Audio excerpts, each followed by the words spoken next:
Hey everybody, my name is Raymond. Welcome to Board Game Heaven. Today we will do an unboxing of the game Krosmaster Quest, which is a game made by Ankama and Japanime Games. And as you can see, this is a rather large box. It's quite heavy as well, so there's lots of good stuff inside. Let's have a look. I've already removed the bottom of the shrink wrap. I've seen people do this and keep the shrink wrap around the top of the box, the lid, which is a good idea basically, because a big box like this is usually stored flat, horizontally, and when you're putting other games on top, then you have a nice little extra protection. So let's have a look what's inside. First of all, this leaflet is basically shows you what is inside, and this came with the bottom of the box. It was shrink wrapped in. They didn't print this on the bottom of the box, which you usually see with board games. This is a separate leaflet, so I just placed it inside a box. You can still keep it. And there was another leaflet in here, and it has some basic information about other games in the Krosmaster universe. And it also says that all the figures from Krosmaster Quest are compatible with Krosmaster Arena, which you may know is also a game from Japanime Games and Ankama. And the figures from this game and all the expansions that you can buy can also be used in Krosmaster Quest, which is, I think, a very good touch. It's a nice thing that from all those many figures that you can get from Krosmaster Arena, you can choose to play Krosmaster Quest. It's a nice touch. And on the back there's a list with lots of the characters from the several seasons, Season 1 and Season 2 in this case, that you can acquire for your game. Well, next there's the manual with the rules. It's rather thick. It's got quite some many pages actually. Let's see, that it has 31 pages no less, so there's quite a lot to read, but as you may know from other games such as Krosmaster Arena, it has lots of graphics, lots of images, so it's rather easy to go through. It explains everything quite clearly, and there are different game modes. It explains the game and how to play them, and all your basic information about your characters, how they work, how their skills work, how all the tiles work, and all the extra bits that you get. So yeah, it's pretty straightforward. And let's see if it has a tutorial like in Krosmaster Arena, because in Krosmaster Arena you learned the game by doing sort of like a tutorial where you had two figures fight each other in a small arena, and that expanded with each tutorial. So you learned the game step by step, and that was very easy to learn. So I'm not sure if this game goes about that the same way. I haven't fully read this yet, but obviously there's a lot of information in here to take in. It does have a frequently asked questions in the back, so if you have to look up some things during the game, then that's a good place to start. That's also always a good thing. And a quick reference sheet on the back, just to remind you what actions you can take during the game. Alright, next. Here is a scenario book. I think that's pretty straightforward. It's a book that has all the different scenarios that you can play with this game. Let's see how many there are. It's quite a lot of pages. Yeah, again, 31 pages, and each page has a scenario. So there's quite a lot of things that you can do, and there's a fully cooperative mode and a mode that plays with a dungeon master. So one person plays the bad guys and the rest of the people, the players, play the good guys. Alright, so that's the scenario book. Okay, next there is this board, which is the marketplace board. It's used to buy things to upgrade your characters, and well, as you can see, it's not that thick. It's a rather thin cardboard piece of paper, and it is quite sturdy though. You know, from the look of it you would say, well, it's rather thin, but it's good. It's got a nice glossy finish, and well, it's decent enough. You know, this won't bend easily. So that's the marketplace board. Then there's this board. It's the scenario board, which kind of tracks your quest through the country, through the lands where you're questing, and keeps track of where you are, basically. It's also the same kind of cardboard. So I'll put that here. And now the thicker cardboard, all the tokens and all the trees and the scenery, crates, wells, all kinds of stuff, printed double-sided, and you have to punch these out and put them together, and you get these nice 3D objects that you place on the board. Some of these do require a little bit of glue though, especially things like crates, stuff that your characters can actually stand on. They tend to break apart easily, so just applying a tiny bit of glue might help keeping them together. I would certainly recommend doing that. And there are, let's see, two boards with scenery, and there's another board here. There are 3 of those, if I'm counting correctly, yes, with all kinds of extra tokens. Now, lots of the creatures you will encounter in Krosmaster Quest will be in the form of tokens, like these little guys over here. And it has lots of these things also, these tiles that you can pick up. And it says on the back how much they cost and how you can acquire them. And these items can be used during your quest. They're basically upgrade items. And so that's on the first board, and the second board has more of those. More creatures here on the bottom, and more items on the top. So that's a whole lot of items that you can acquire during the game. And here are your other tokens, such as the money that you can gather on your quest, your health tokens, your movement tokens, line of sight, your action points. It's basically quite a lot like Krosmaster Arena, because they also use similar tokens.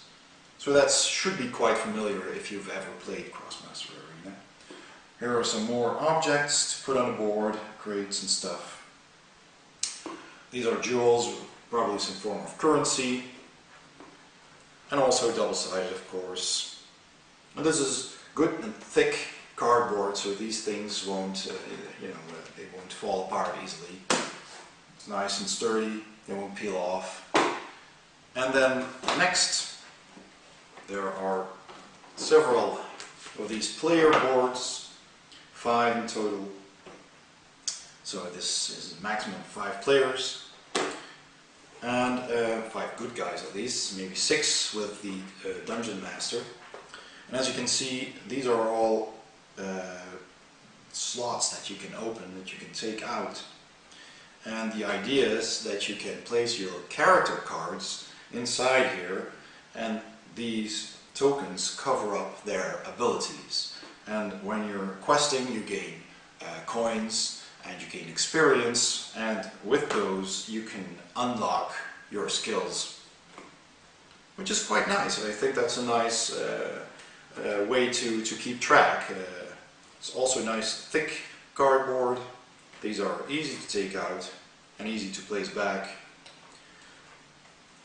So yeah, it's a good way to keep track of your character. And over here obviously is your inventory with all these places where you can put stuff, you keep stuff, and the more you spend on inventory, the more you can carry with you. So there's 5 of those. Next in the box are the tiles that you play on, your map tiles. There are 16 of those in the box, double-sided, and they're quite nice. They're the same thickness as the market board, so they're not very thick, and usually I like my tiles to be a bit thicker, but they're actually quite sturdy. They have a very good finish.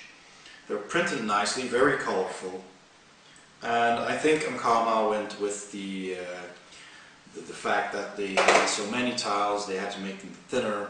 Maybe it's a compromise. I think if they had made them thicker, you would have had a lot less. So with 16 of these double-sided, there's a whole lot of different maps that you can build, and they're quite large actually. I mean, they're 6 by 6, and yeah, I think you can see that there's a lot of different prints on them. These are all green, you know, grassy outside areas. These are brown, autumn-like areas. There's countryside printed on grain, and they look quite nice. They're very, very well designed. There's some more different colors even, and these are different on the other side. This looks like maybe it's an inside area or something. Not quite sure. Looks like a barn of some kind. But it's very, yeah, see, very nice looking. There's a little Batman-like symbol there. And, well, some cobblestones, so more like in a town center, city square. So there's quite a lot of those in the box. And then, finally, the miniatures. I'll take them out. There's some of the monsters in here. The 2 biggest baddies that you will find in the game are the King Gobble and the Queen Tofu, funny little creatures. And I love these. I mean, they're pre-painted. All of Krosmaster miniatures are pre-painted, and they just look so cute and funny. And I think that's really the charm of these games, is their miniatures. And well, there's 5 heroes in here, 5 good guys you can choose from. So there's a little panda dude here, and a wizard with a pointy hat. This acrobatic looking lady. And this old geezer with his straw hat on, holding a coin. And this girl here with a steampunk goggles on. They all look very nice, very funny. And they come with their cards. They're packed here in plastic. Haven't opened it yet. And they all have their stats printed on here, and this is what goes into the player boards, and then these are the bits you cover up. And they can all be used, as I said, with Krosmaster Arena. So those are the cards. Then there's the dice. You get 6 dice, and these are the same dice that you will find in Krosmaster Arena as well, with the known sides, exactly the same. So these are used in combat and stuff as well. You get 6 of those. Let's see what else is in here. There are 4 packs of cards. So lots of cards here. They're all nicely packed in shrink wraps. And there's stats for all the little monsters that are printed on the token cards over there. And there's also your equipment and your monsters and all kinds of stuff. I haven't really looked into that yet, but there's quite a lot of cards. I mean, it's a big pack of cards. Plenty. There you go. Now, what I like about the box as well is that they included these token trays. There's 2 of these in here, on top of each other. Let's see if I can get that one out.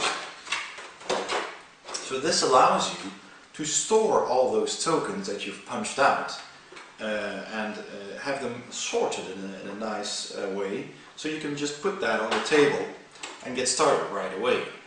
Because nobody likes long setups and putting these in Ziploc baggies after you're done playing, or taking them out again and sorting through them, and now you have these handy trays that you can just put them in and take them out and you're ready to go. So I think that's a brilliant move. That's really good.